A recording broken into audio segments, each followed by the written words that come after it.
Good afternoon, everybody, and welcome back to another installment of Scott Selections here for Friday, August 2nd. Before we get into the play of the day, we'll quickly recap what happened yesterday.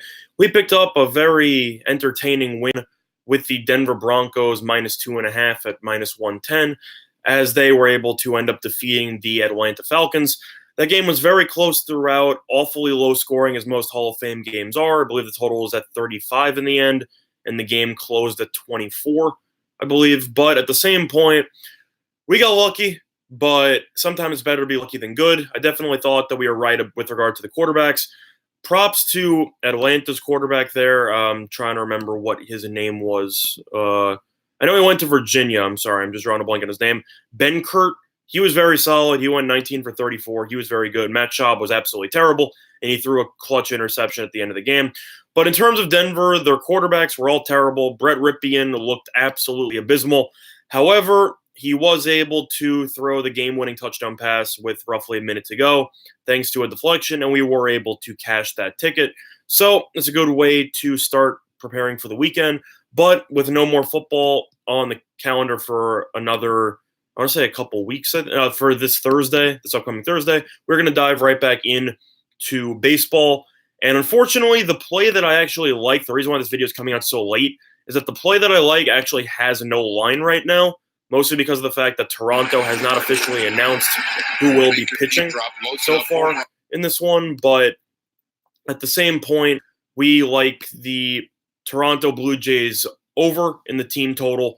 And even though Toronto has not announced who they're going to be pitching in this game, it has been rumored to be Javiglio, who is 4-1 with a 4.80 ERA. Meanwhile, Baltimore starters already been announced. It will be Aaron Brooks on the hill, who is 2-4 with a 5.46 ERA. Since we don't know who's pitching for Toronto, we like the team total on the Blue Jays over. And as soon as that line becomes available, I will let you know what line I will be using on my Twitter.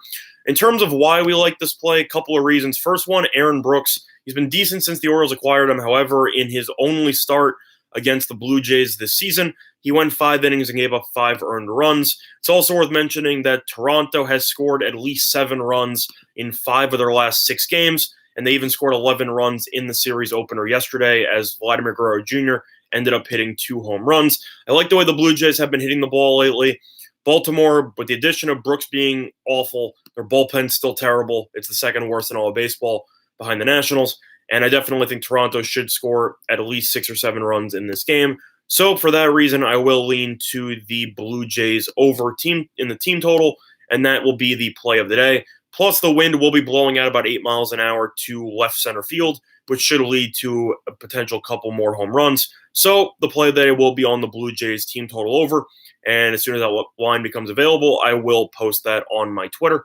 In terms of the actual leans for today, really don't like anything on the baseball card. In terms of value, I'd have to lean to the Red Sox on the money line against the Yankees. I know the Yankees were able to win 1 out of 2 against Arizona, and I was at the game itself. But at the same, and I'm also aware that Boston just got swept by Tampa Bay.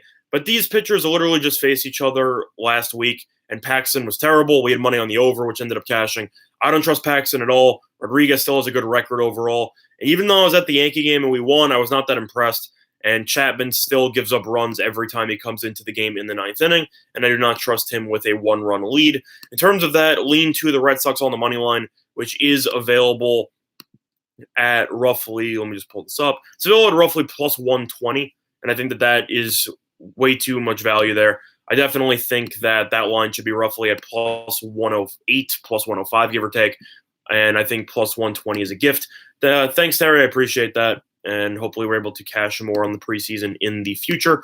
Also, hope all of you enjoyed the preseason tips video that I gave out in addition to the play of the day yesterday. I don't know if you've checked that out yet, but I just simply give away some of my strategies for betting preseason, and so far we are 1-0 with those strategies.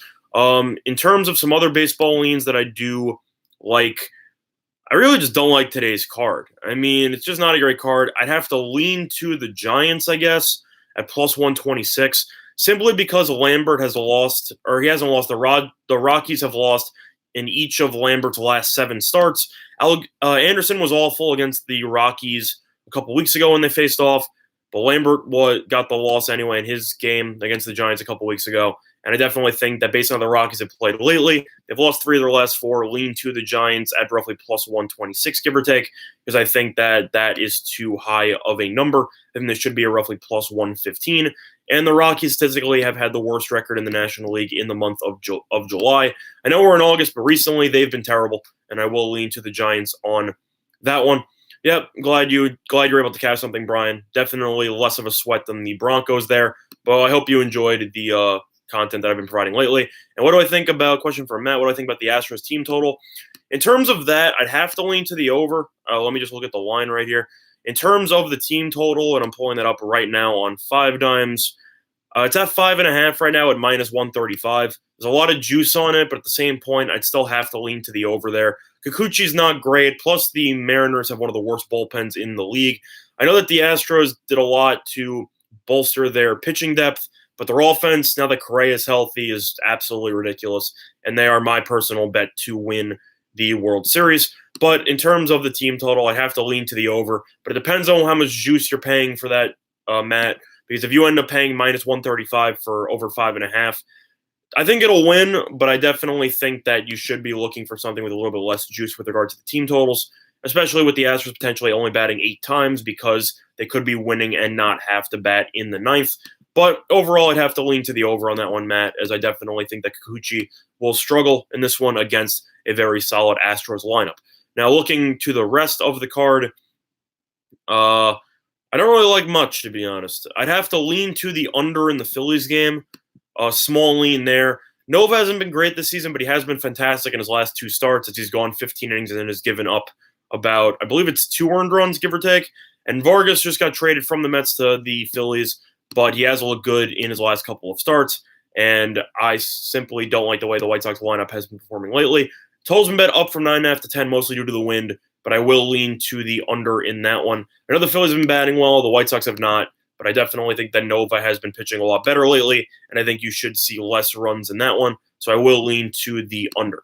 Now, before we conclude today's video, quick reminder of our sponsor, PointsBet, online sportsbook in New Jersey, couple of great deals for you, up to 2 risk-free bets up to $1,000 if you end up betting on any sport, and you end up losing, you simply get your money back, and you have up to 2 of those, which is definitely a great promotion. But the play of the day, and I'm sorry that there isn't a line available at this point in time, is going to be on the Blue Jays team total over, and I will give out that line on Twitter once that becomes available to me. Other than that, though, that's going to do it for this installment of Scott Selections here for Friday, August 2nd. And good luck to all of you and your respective bets today. Bye, everyone.